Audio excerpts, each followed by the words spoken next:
Hello everyone, good morning. Welcome back to my another video. আশা করি সকলেই খুব ভালো আছো।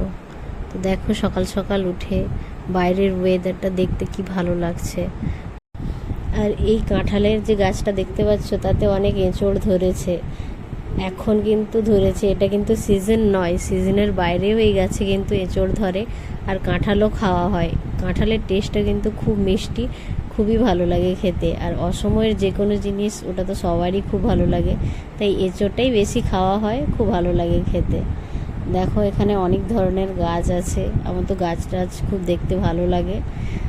তো বৃষ্টির জন্য হয়তো এই জায়গাগুলো একটু কেমন হয়ে গেছে, ঘাস টাস জন্মে, নাহলে কিন্তু এখানে অনেক ধরনেরই গাছ আছে। তো পরিষ্কার করে দিলে খুবই ভালো লাগে দেখতে। আমিও সকাল সকাল উঠে একটু চেয়ার নিয়ে বসেছিলাম সামনেটাতে, গেটের সামনে। তো ভালো লাগছিল বসতে, তাই একটু বসেছিলাম, কিন্তু গরম লাগছিল, তাই বেশিক্ষণ বসতে পারিনি। আবার বাড়িতে এসে চেয়ারে বসে একটু ওই যে স্নোবেল দেখতেই পাচ্ছ, একটু আদর খেতে ভালোবাসে, ওকে একটু আদর করছিলাম আর একটু নিউজ দেখছিলাম। ও খুব মজা পায় এরকম কোলে বসে আদর করলে, ওর খুব ভালো লাগে। তো ভিডিওটা কেমন লাগলো অবশ্যই কমেন্ট করে জানিও। যদি ভিডিওটি ভালো লেগে থাকে তাহলে প্লিজ লাইক করে দিও। Thank you.